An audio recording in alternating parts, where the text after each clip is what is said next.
Hello everyone and welcome to the channel. I'm Emmanuel, I'm an airline pilot, and welcome to something different than an Airbus. Today we're going to have a first look at the JustFlight Fokker 28 Professional version 2 update. Just like their previous 146 and the Hawk T1A that received version 2 updates, the Fokker has received one as well. The key feature is going to be the flight management system that's now integrated into the aircraft so that you can completely navigate using the FMS and no longer need to rely on conventional navigation, but it comes with quite a couple of updates as well.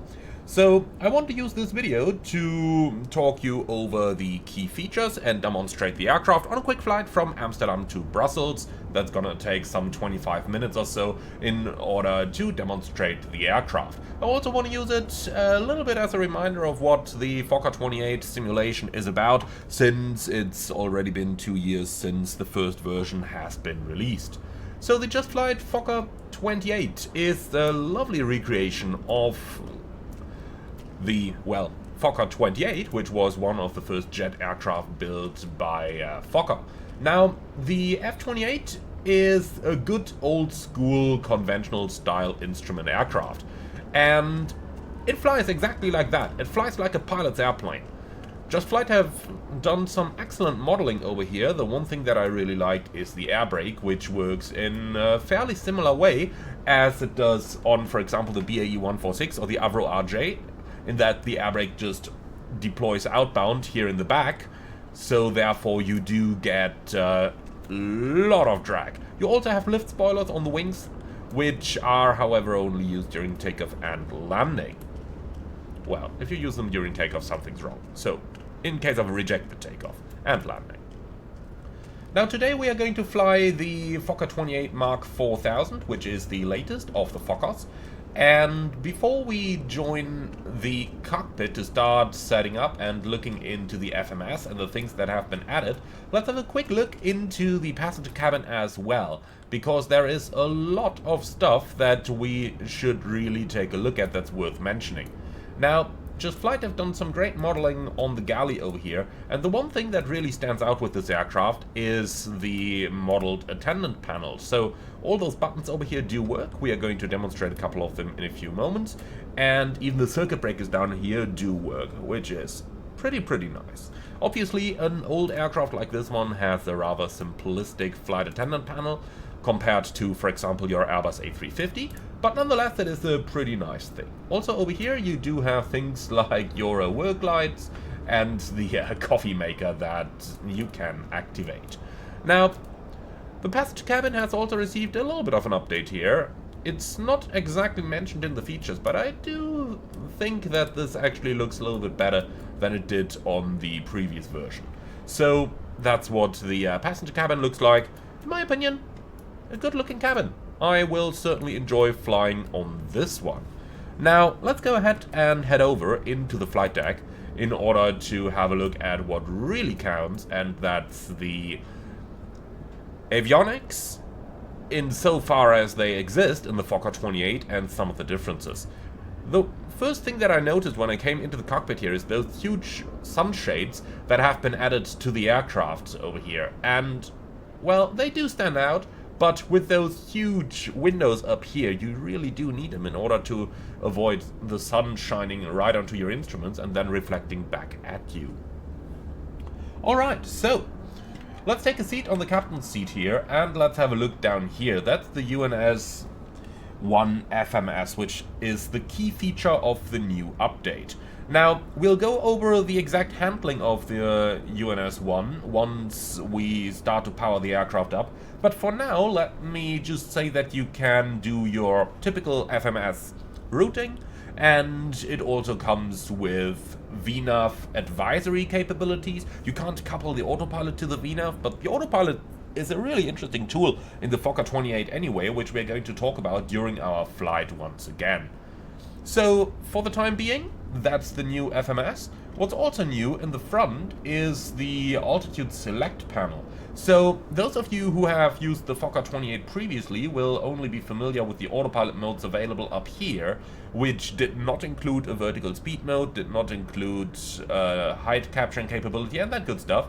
which has now been added to the aircraft, and we're going to have a look at that in a few moments. You can also find TCAS display down here now, which is new as well. And it also comes with quite a couple of options allowing you to integrate, for example, the GNS 430 from the simulator controls and a little bit of stuff like that. But if you're really interested in the entirety of the new features, I do recommend to have a look at the product site on JustFlight.com, so that you can check out each feature in detail. Now, for us, let's go ahead and do a normal flight so that you guys can see how the aircraft feels like in action. Today we're flying NLM 1224 from Amsterdam to Brussels. The routing is fairly easy. Sit to Woody, start from Woody. Now, when we have imported our SimBrief plan and go back onto the aircraft page, it allows us to automatically import the SimBrief data, and over here we can go for real-time refueling. We can set a certain time, or if we have GSX controls enabled, then we can actually go for GSX handling as well. So if we tick that little box down here, then GSX can take care of it all. Now let's go ahead and use that today. So we are going to start down here with our refueling. Now, the one thing is, we already have quite a bit of fuel on board, so we don't really need to uplift that much.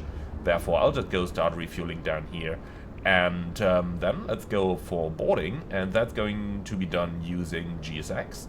So we can simply select that in the GSX settings, and then the aircraft is going to start to load itself, which is fairly nice.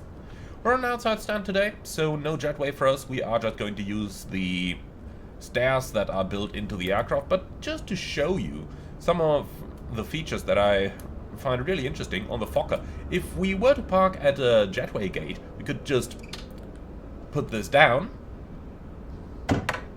fold up the guardrails on the stairs, and now you could actually connect the jetway to the aircraft, which is a pretty cool feature, isn't it? I do like to see these kind of inventions on the old aircraft that, you know, you just don't have that kind of stuff on your modern aircraft anymore. Alright, so that much is done. Then let's go ahead and order GSX boarding, and when we do that, we can start to set up our aircraft as well. So request boarding. And while that's going on, let's go ahead and start to power up our aircraft. So starting up here, battery number 1, we verify that we have more than 25 volts, the same on battery number 2. Then we can turn the batteries on down here. And you can hear that they are running some boarding music back there in the cabin, which you can control manually, by the way. So to show you that, down here on the attendant panel, you've got the music button down here. You can see you can switch it on and off. You can control the volume. Fairly nice, isn't it? Also, up here you can do the calls. So we could do a pilot call up here. You can reset it over here. But if you don't reset it in the cabin, then you can actually see that the stewardess call button is illuminated up here. Pretty cool thing, isn't it? I do like these little things to play with. Alright, so back into the flight deck, and we can start to power the aircraft up. So we are going to run on APU power today, so let's start by doing the APU fire test. And that's looking good. Then we can go up here, turn on the APU main switch, verify generator 3 is off, and APU starter. You can see how the amps are going negative here as power is drained from the battery, as we are running the APU start from the battery, and now the APU is coming up. Going to take a short while for it to power up. You can see the exhaust from the APU exhaust down here. And look at that, our first guests are already arriving. That's very good timing. The APU is available, so let's go ahead and turn on the APU generator, which is generator number 3 in this aircraft. And here we go. With that we have power, then we can turn on the APU air. If the GSX menu would block it, here we go. Turn on one of the packs, and then we can also turn on the emergency lights. the no smoking sign, and have a quick check down here at our fuel gauges to ensure if our refueling is already complete. And indeed, they're still refueling the aircraft, so we are going to keep the fasten seatbelt sign off for the time being. Alright, electrical power is now applied, so let's quickly go over the overhead panel. Emergency lights are on, external power can stay off, the TIUs are turned on, and the engine generators are on, but of course the inop light is illuminated since the engines aren't started just yet. Down here we don't need to check all that much. Engine master switch, or engine start master switch is off, APU is on. Going along the third column, the temperature controllers are in automatic. That way we can control the flight deck ourselves, and the cabin do have a switch on the cabin attendant panel as well, and the bleeds are all on.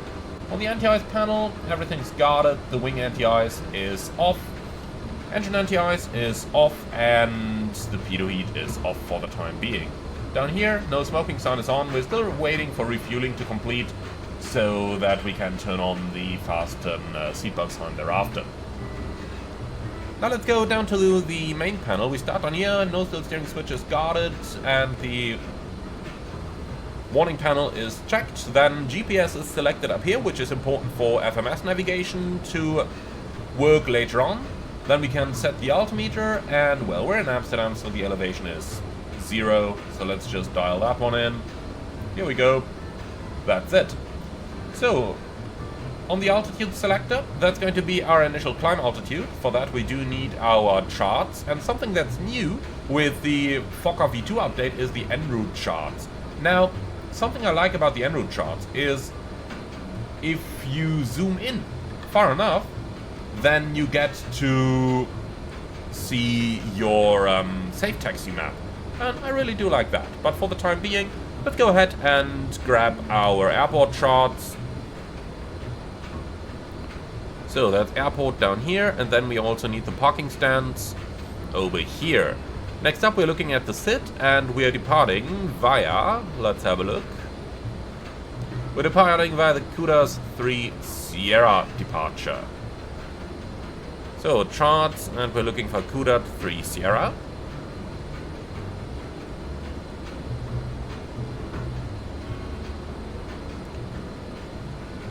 So, where is that one? Must have missed it earlier.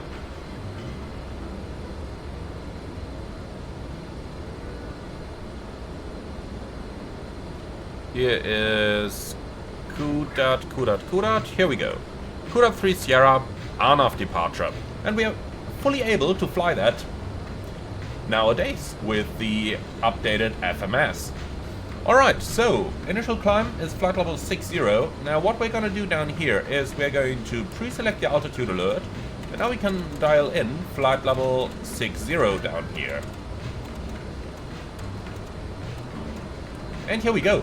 Now the aircraft is automatically going to level off at flight level 60. Easy, isn't it? Alright, align the standby horizon.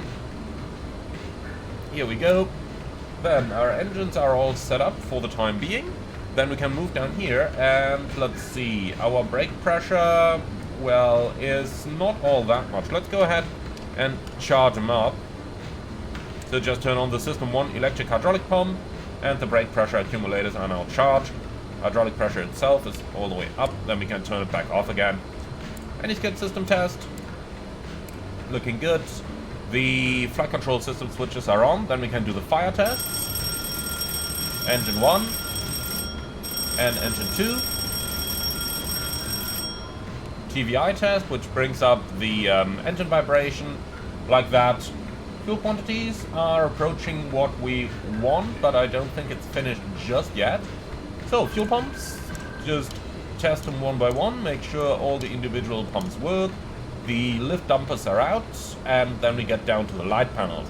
Nothing on the left, which are the landing and taxi lights. On the right side, we can turn on the nav light already. We want to listen and transmit to VHF 1 and 2. Or rather, we want to listen to VHF 1 and 2 and transmit VHF 1. That's set. And then we can already power up the FMS. Just hold the power switch for a little bit. after turning on the master radio buttons. And here we go. So, while that is powering up and doing its self-tests, we can continue with the rest of our flight deck. So, we don't need any any NDVs for our departure, therefore the ADF can be turned on, but we don't need to tune anything. We can disregard the HF radios. Down here we have our COM1, which I'm going to tune to Unicom 122.8, and COM2 towards our emergency frequency 1 to 1.5. Like this. Alright, we can keep the markers on high, and that's our flight deck setup now completed. So from here, let's go right into our FMS setup. Okay, so we can accept that flight plan down here, and next up we go on to the flight plan page. Now over here, let's enter our departure airport, Echo Hotel Alpha Mike, accept, then we go onto menu and depart. Now we select number 8 for runway 24. And our SID, CUDA 3 Sierra, let's find that in the list. Here we go, number 7, so entering 7 and enter. Back to the flight plan, and this leads me all the way to the end of our SID, which is Woody. And now we can enter our destination, EVVR, Brussels, accept, and then menu, arrive. So we are arriving on runway 25 left, that's number 5, enter.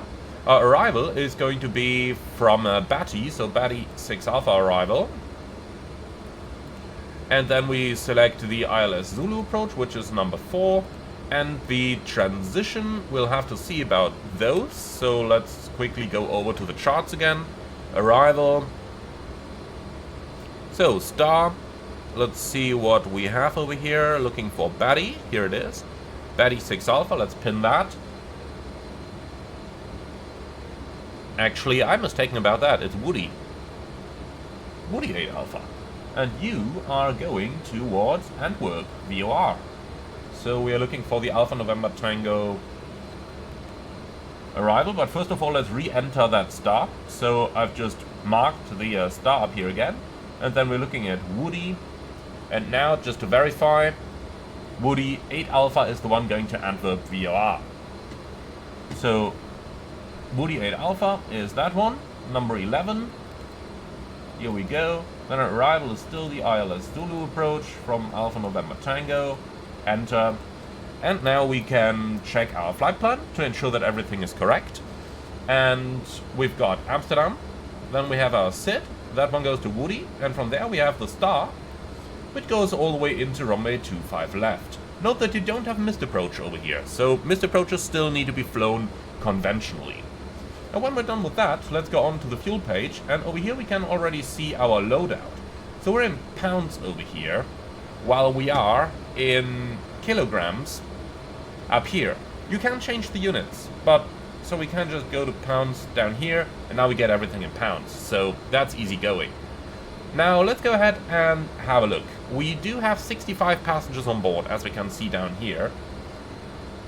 And 65 passengers are entered up here. If you wanted to change that, you could just go in here, enter whatever you need, and that's it. So 65 passengers are on board. Now, the zero fuel weight currently is 54.1, while the actual zero fuel weight is 53.8. So that means 53.8 is, interestingly enough, less than that. So let's enter zero cargo. Do we need to enter something? Okay.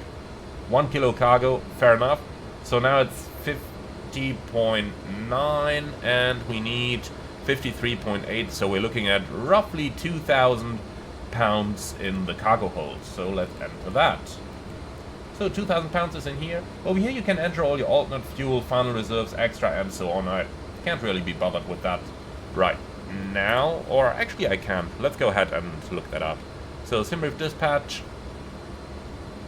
view, and then we can go down here and find that in our flight plan, which of course is in kilo, but just times 2 minus 10%, then you have it in pounds, roughly, or actually plus 10%. Let's just take it times 2, do things easy. So our Alternate fuel is 1,100 kilos, so we're looking at basically 2,000.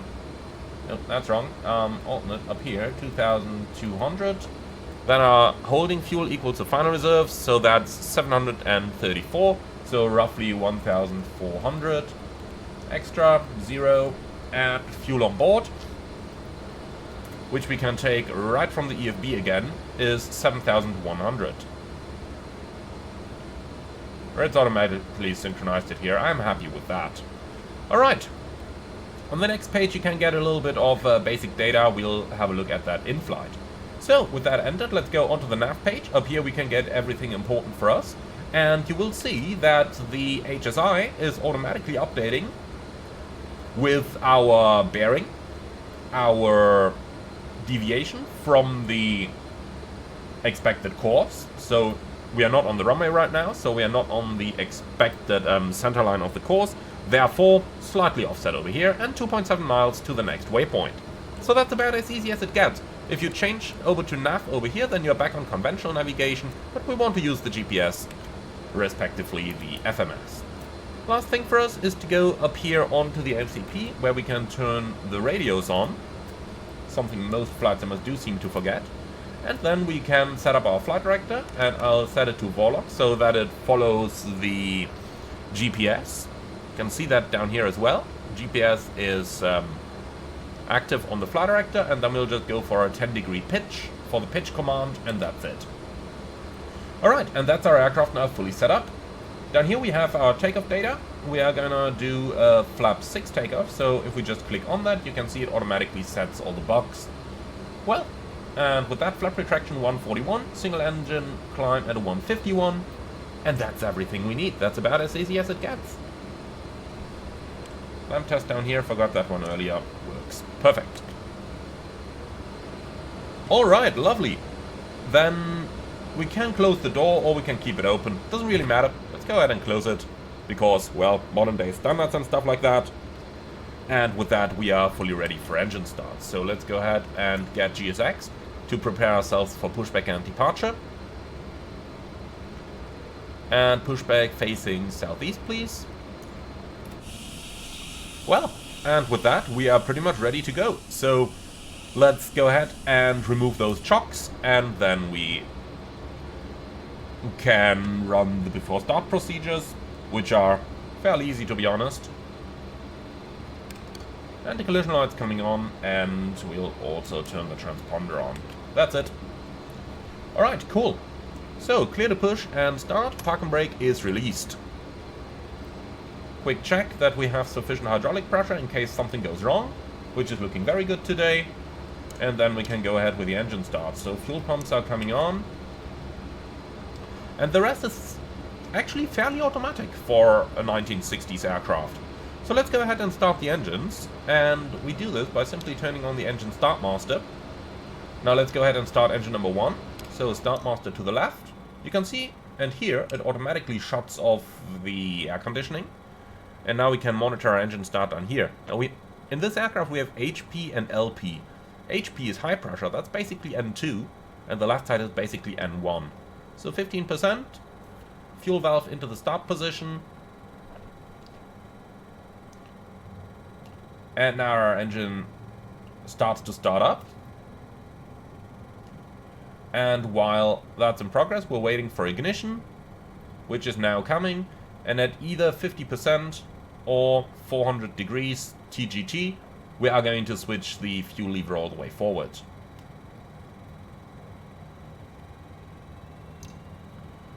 And here we go. Generator trips online. 50%. Fuel valve fully forward. And that's our engine number 1 started. So it looks like our pushback is complete. Park and brake is set. And then starting engine 2.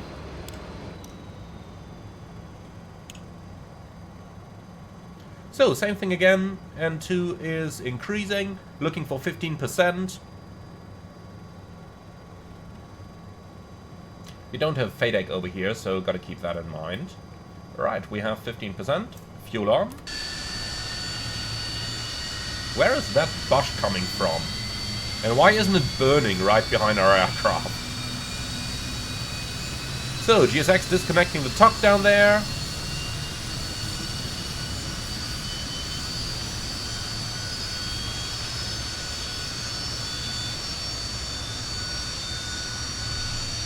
And here we go. The wing walker is becoming suicidal once again. Don't do that, guys. Please don't. Well. Alright, so the engine is at 50%. That means the fuel goes fully forward. Well, and that's both engines started. So down here we have the clear signal received and the pin is seen. You can already hear that it's getting important.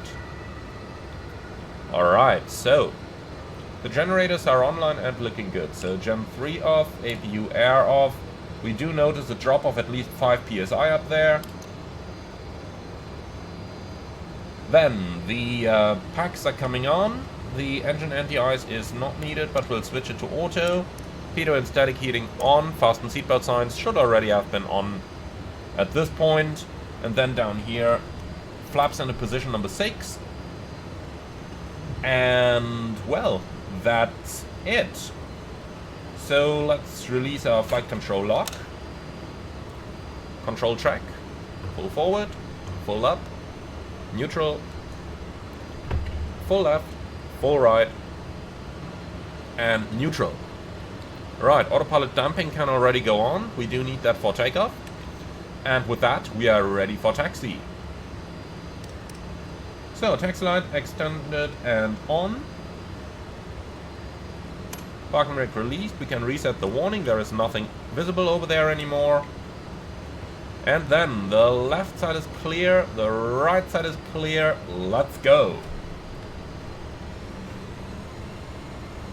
Brake check. Brakes okay.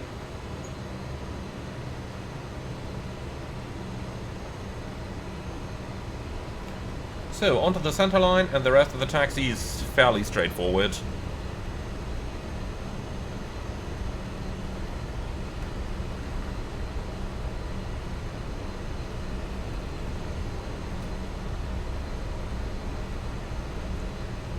You don't have a ground speed indication here, but I really think you don't need one.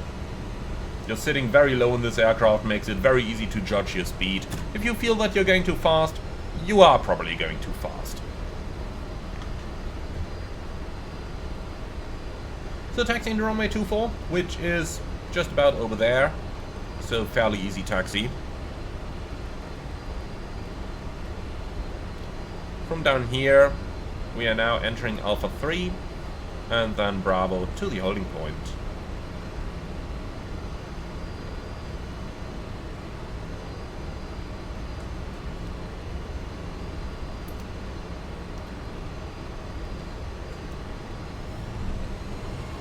Okay, clear right side and clear left side. A couple of bushes over here again.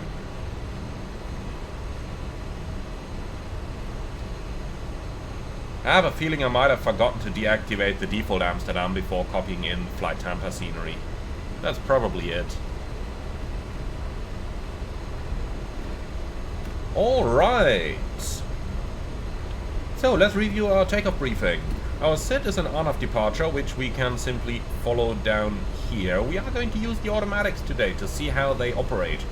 And we are going to turn them on fairly soon after takeoff, so just about at 1,000 feet or so. Maybe a little bit earlier so that we can already use the autopilot for a proper acceleration. Our takeoff speeds are going to be 127, 127, 134, flap retraction at 141. And we have no speed restriction on the SID, if I'm not mistaken. Oh, we do have 220. Alright, so 220 will be our first speed restriction. And that's mostly it. You have any questions on that? No?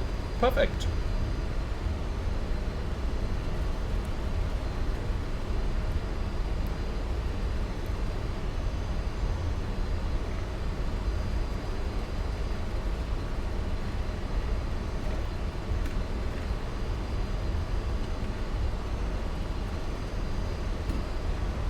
Okay, so we take the intersection over here, which is basically full length.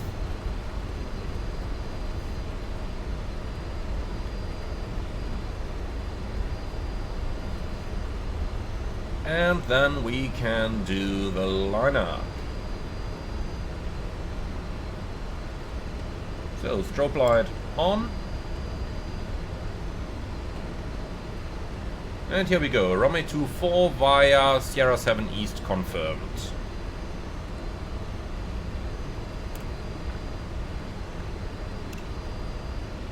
So, weather radar on, landing lights on, and extended, taxi light retracted. Weather radar is warming up. Should have turned its standby a little bit earlier, then we could have spared that. In case you're wondering, our flight time is less than 25 minutes. For this reason, I keep the APU running. Or less than 35 minutes. No, 30 minutes. 30 minutes is the time. Alright, so therefore we keep the APU running. So let's align the heading book, and with that we are ready to go. Okay, quick recap on our thrust setting. We've got our thrust gauge down here, and basically we've set it to 170, which is like your typical takeoff setting, but more on that in the product manual. Now what we're going to do to set our takeoff thrust is to advance our thrust into the notch. There is a notch on the thrust lever down here, and then if we need to adjust it up to 100%, we are going to do that. And you always want to take off with 100%, because the 100% setting is going to change depending on your flex temperature used down here. Well, and that's all there is to it. So let's tell the cabin to prepare. Cabin crew, please take your seats for tea. We are going to get feedback from them in a moment, and once we have that, we are ready to go.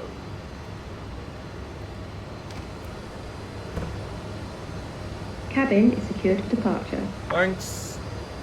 And kindly close the door behind you. Here we go. Alright, cool. So, flight control lock is released, the controls are operating, and then takeoff.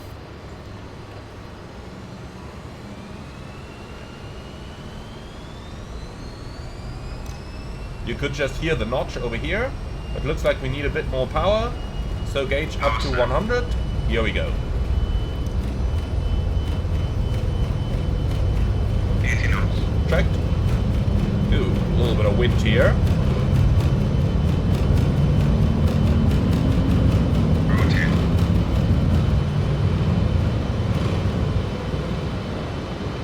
Positive climb. You're up. Alright, initial pitch around about 15 degrees. Normally works rather well in most aircraft, and so it does in the Fokker.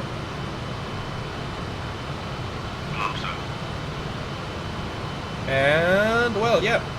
So, flaps up. Autopilot on.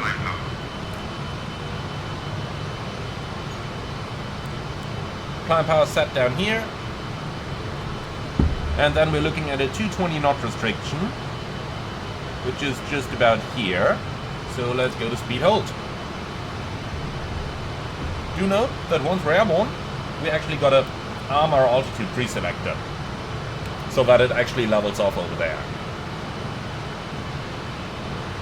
Alright, then we can use beam mode in order to ensure that the aircraft actually tracks the GPS. Should have pressed that a tiny bit earlier, I have to admit that. Well, and with that we're up and in the air. Our cruising altitude is fairly low today, just 14,000, so let's go ahead and climb there straight away, and then we can set standard. So standard cross-check, passing flight level 57 now. Checked.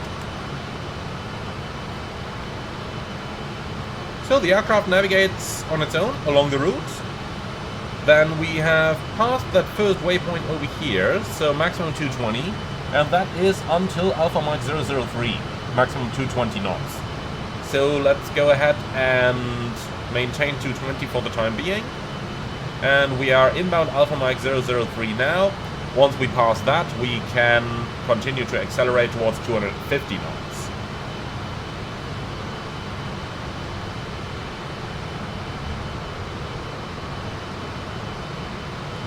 So, adding a bit more power.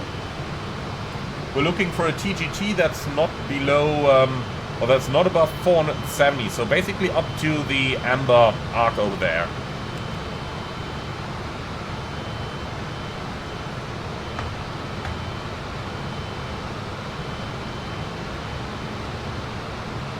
Alright, so always synchronize the heading bug, and then we're about a mile prior to waypoint 003. Let's go to vertical speed mode down here and set 500 feet a minute up in order to accelerate towards 250. Here we go. So, we're now waiting until the aircraft accelerates towards 250, and if you're wondering how you can read that precisely, have a look over here. That slow fast indicator over here, on the right side of your ADI, that basically gives you a little bit more detailed look at the speed down there. So let's go speed hold, maintaining 250. Then we continue our climb. And as we're passing 10,000, let's do that thing again. Can pre-select like 1,000 feet a minute up here. Vertical speed on. And let's go to intermediate climb, which is 270. Again, watch the slow fast indicator down here come up to the center position. Then you've reached the speed that you've bucked on the speed indicator. And when we're reaching that, which you can nicely see when we're zoomed out as well, over here, then you are going to press IS hold. And like that, the aircraft now follows that setting.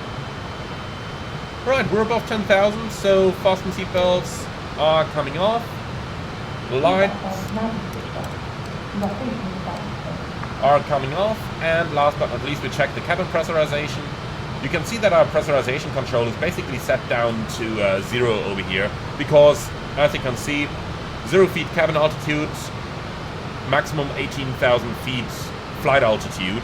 Therefore, the cabin can just stay down, and that's what we see on the altitude gauge as well. Cabin altitude 0, differential pressure building, that's exactly what we want to see. So, maintaining 270 knots. Remember, no FADEC, so you've got to control your thrust manually here, and keep the TGT, that's your primary setting here, just at the bottom of the amber gauge. Approaching the level off, make sure that level off is armed down here.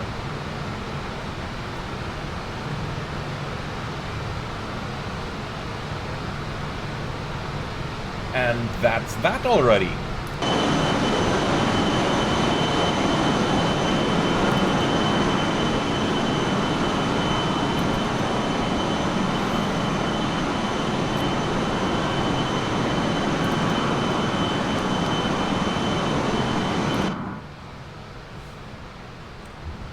So, you don't have an auto throttle in this aircraft, but maintaining the speed is fairly easy. So if you're up at a normal cruising altitude, then all you gotta do is to set your HP turbines to about 89 to 90%. And then the aircraft's going to maintain a normal cruising speed. Down here, we gotta do that manually, so let's adjust the thrust. And again, you don't need to look closely at the speed indicator. Use the fast slow gauge up there. The key to maintaining a nice speed is just to do small inputs on the throttles, wait for the airplane to react. It's some 30 tons of weight that you're controlling here, 25 to 30 tons. Now we're approaching the target speed, so I'm adding a bit of thrust. Checking what's happening to the speed gauge. And you can see it's more or less constant. Perfect, that's what we're aiming for.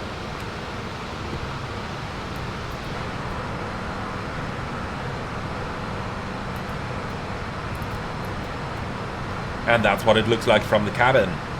Pretty cool, isn't it? I do like these aircraft by JustFlight. And just diving into that feeling of aviation 50 years ago. Well, 40 years ago if you include the FMS. But you get where I'm going with this. Just gotta love it.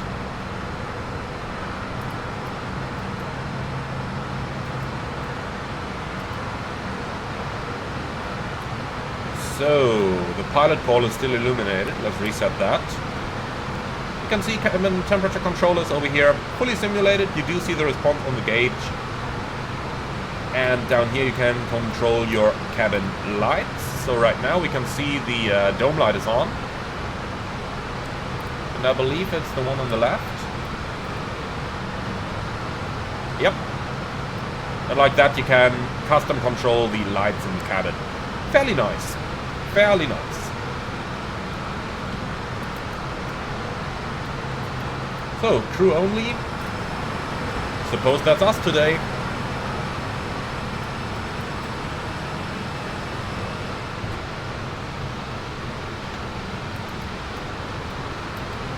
The Fokkers have a beautiful cockpit, don't they? It may look complicated at first, but believe me, it's not all that hard to fly those. It really isn't. And it's great fun and satisfaction getting these things right. Okay, so talk about getting things right. Let's go ahead and start to prepare for our approach into Brussels, since we have such a short flight time. Can get rid of the Amsterdam charts. And search arrival Brussels, approach runway 25 left, and we're looking for the ILS Zulu.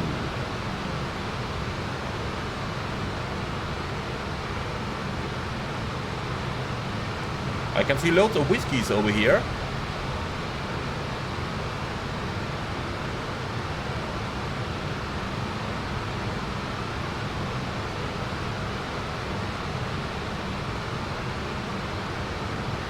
But interestingly enough, I can't see the ILS 25 left. That's probably because they renamed the procedure. For the preview version, there currently isn't any nav data available. That's only going to come once it releases to the public. Talk about release. It's going to release on the 13th of March, so in 2 days from the point of this recording. Alright, so minimum is going to be 350 feet, which is 200 on the radio altimeter, so we have 200 tuned down there. Then, our courses will be 249.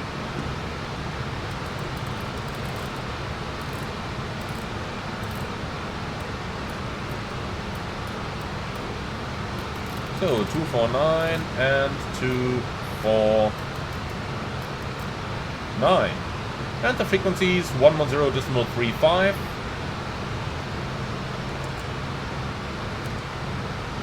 Set up here as well. Perfect. Now, in order to ease our approach, let's tune Brussels VOR 114.6 until we are actually turning final. The reason I want to do this is because it gets us the direction and the DME to the airport. And for that, let's actually tune it on number 2, because the DME you get up here belongs to number 2. Alright, and that's that. So, let's see, do we have any approach transitions over here? Yes, we do. Alpha November Tango transition. So that's from Antwerp to Brno, and from there on to the final approach. Let's go ahead and fly direct to Brno, and we can do that down here in the FMS. So you can just change the 2 waypoint over here. So when you're on the nav page, click the LSK next to the 2 waypoint, then find the waypoint you want to go to. So Brno is number 10 in today's case. Type that in and enter. And that should have put us direct to Brno, not from Brno to Gig. Okay, let's do it this way then. By the direct to page, that's the other possibility. And we want to go direct to number 10. Alright, direct Bravo Uniform November. That's it. Now let's go ahead and start planning our descent. For that we can use the VNAV page up here. And we can basically see that it's automatically entered all those restrictions from the flight plan. If you now enter a target vertical speed, such as, let's say 1,500 feet a minute, you can tell it already tells you the vertical speed required and the angle required up here as well. And what you can do on the VNAV path is to change the 2 waypoint, for example, to the runway or to the final approach fix. So let's take Gignu in here, and now you can tell it I want to be in Gignu in, let's say, 3,000, and I want to descend at 2,000 feet a minute, and now it's going to do all those calculations for you. So fairly nice system. So right now we need 1,900 feet a minute in order to make this descent. So we do have ice detected. Let's go ahead and turn on engine anti-ice.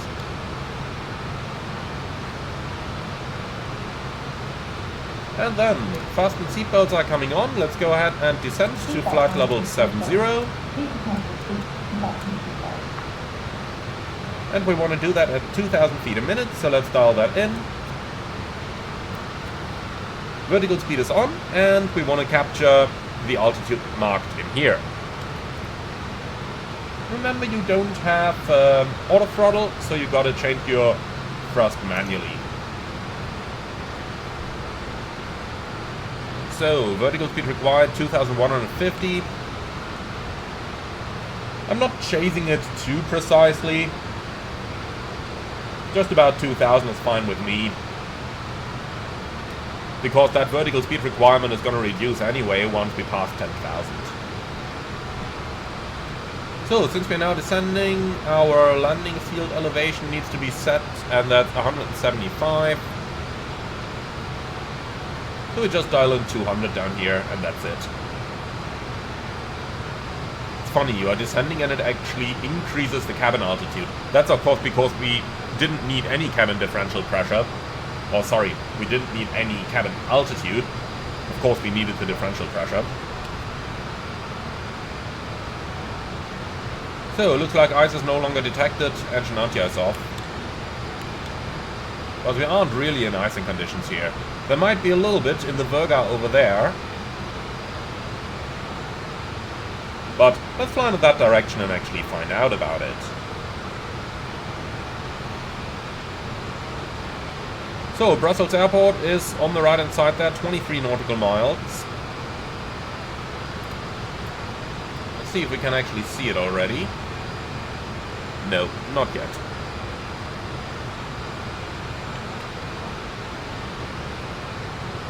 So, quick check, VS required 2,000 exactly. So that's easy going.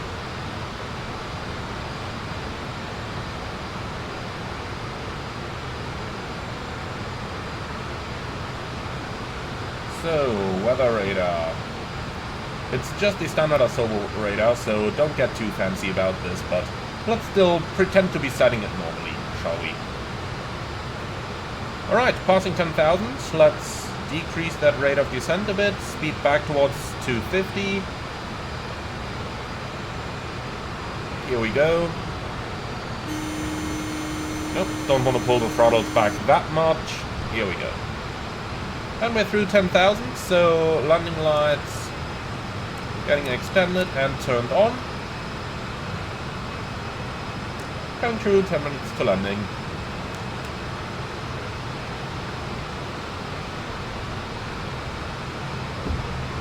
So at Brno we have a speed restriction of maximum 230 knots, as we can see up there. And that's above 3,000, so let's go ahead and descend down towards 3,000. Whenever you change the altitude, you also got an arm leveling off again. Alright, now let's reduce our power, cancel that landing gear warning horn, and let's get that aircraft down. So, power is in idle. Descending a little bit quicker right now because we are getting a little bit high on the profile.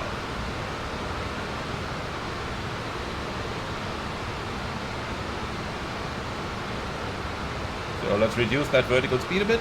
We are passing Brno now. Speed back towards 230. Ice detected, engine anti-ice on. And we might be a little bit high right now, so let's help it. The plane has super refractive speed brakes. Yeah, I might have done this on purpose. You get the idea. So let's pull those. Have a look at what happens on the back over here. So this is what you can achieve. That's a lot of drag there. You can see our speed is reduced towards 210 already. Let's go speed hold over here. Get it down. And then just to show you how effective those speed brakes really are, I'm just going to pull them slowly. That's the lever down here. Look at how aggressively the autopilot reacts to it. So this is very slow, but look at how quickly it starts to pitch. A quick check down at our VNAV. We need 2,450 feet a minute. So yeah, that's roughly what we have right now. Speed is already back at 210. And that's that. Looks like we've left the icing conditions again, but I'm gonna leave anti-ice on because we're about to enter some icing over here again.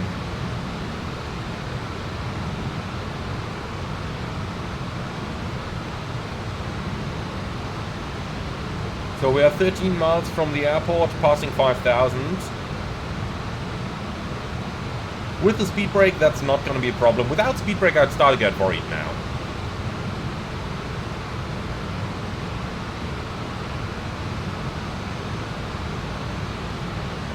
Okay, so ILS 110.35.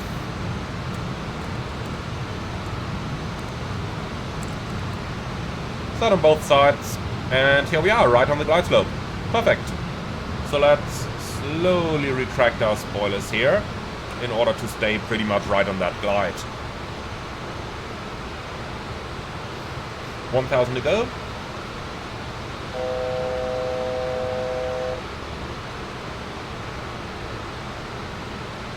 Alright, we're turning final. So GPS is disarmed and beam is still armed. That way it's going to capture the localizer. And you can see the modes are armed and now they're captured as well. 10.8 miles out, I'm going to level the aircraft off in 3,000, and once we are level we will start to reduce our speed, something like 160 while flying the approach. And this will be a flaps 42 landing, so by clicking it down here, the speed box can be set automatically. Fairly easy.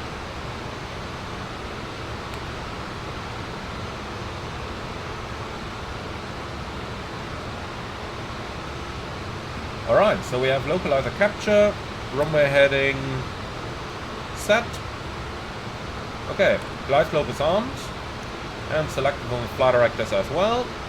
Always remember, autopilot controls here, flight director here.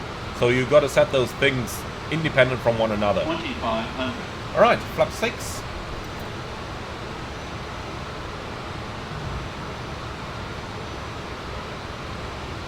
And we have glide slope capture. Gear down, flaps 11.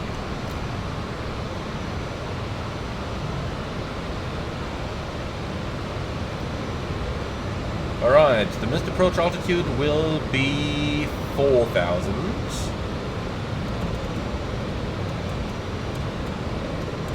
Well, that's 4,000 set. And I believe we forgot to set the QNH earlier. Let's just have a quick look here. METAR, yeah, 1004, so let's go ahead and set that. Alright, 1004 set, then we can go flaps full.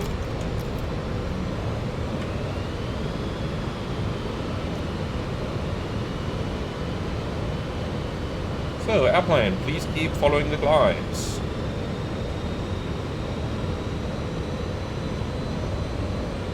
Will you? Yep, here we are.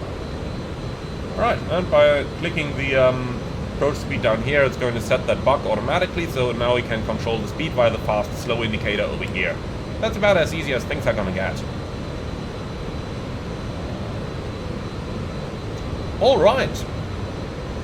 So remember, you gotta pull the speed brake manually at about 100 feet. And I believe we can arm the lift dumper down here. Set the TTCs back to takeoff.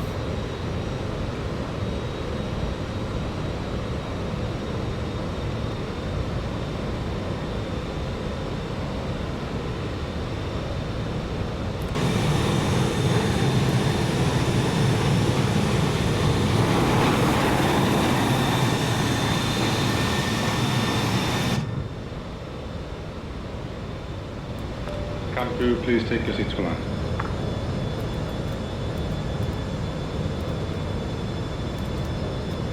Scenery just looks absolutely awesome in 2024. That's so much better than 2020, isn't it?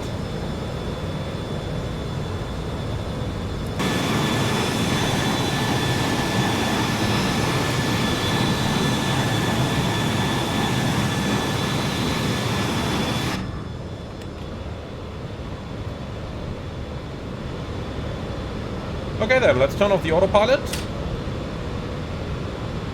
And land our plane manually. 500.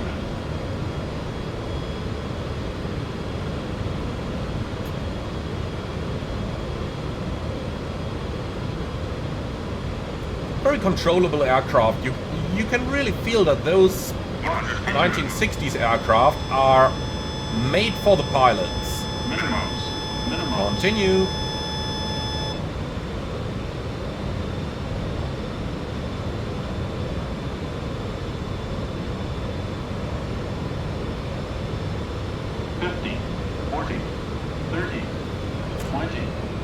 Idle, speed brakes out, 10. and oops, overflared a bit. Here we go.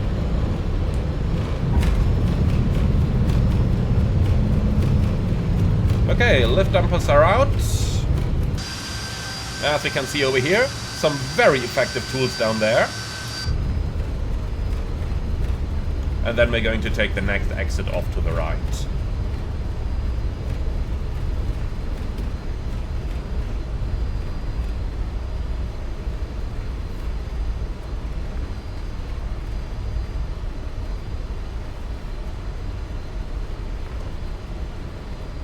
Well, my friends, and with that, welcome to Brussels. Let's go ahead and taxi to the parking.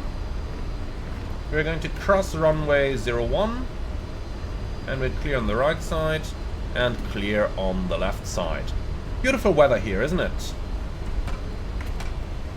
So, spoilers in, flaps in,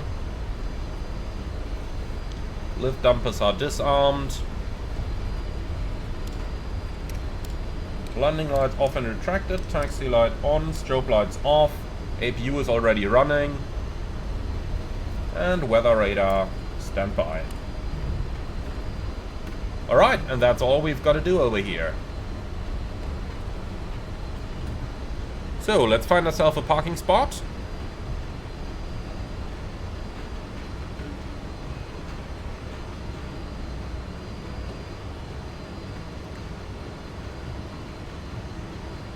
So, parking stands, here it is. And we're parking down here 324. So slightly off to the left.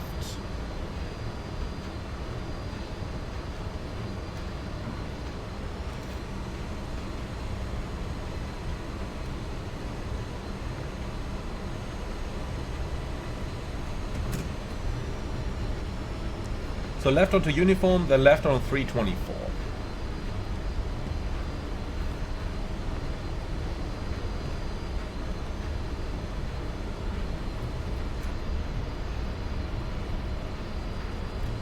So, I think this is probably going to be parking then? Or not? Oh, GSX.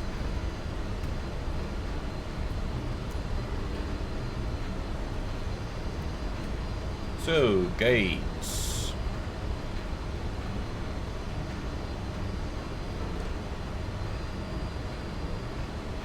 Three, 2, 4, here it is.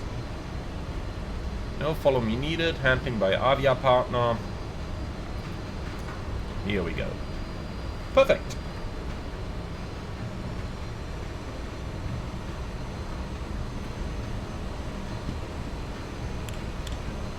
So, anti-ice off and probe window heating off.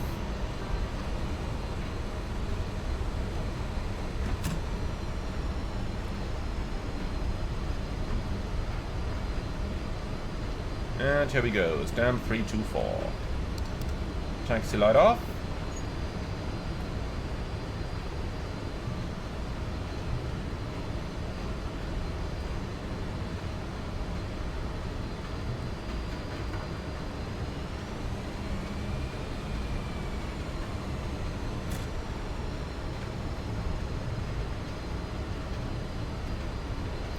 Alright, so the marshal is inside, and he's going to park us. Come on, a little bit more. It looks slightly uphill to me here, that's why we need a little bit of thrust every now and then.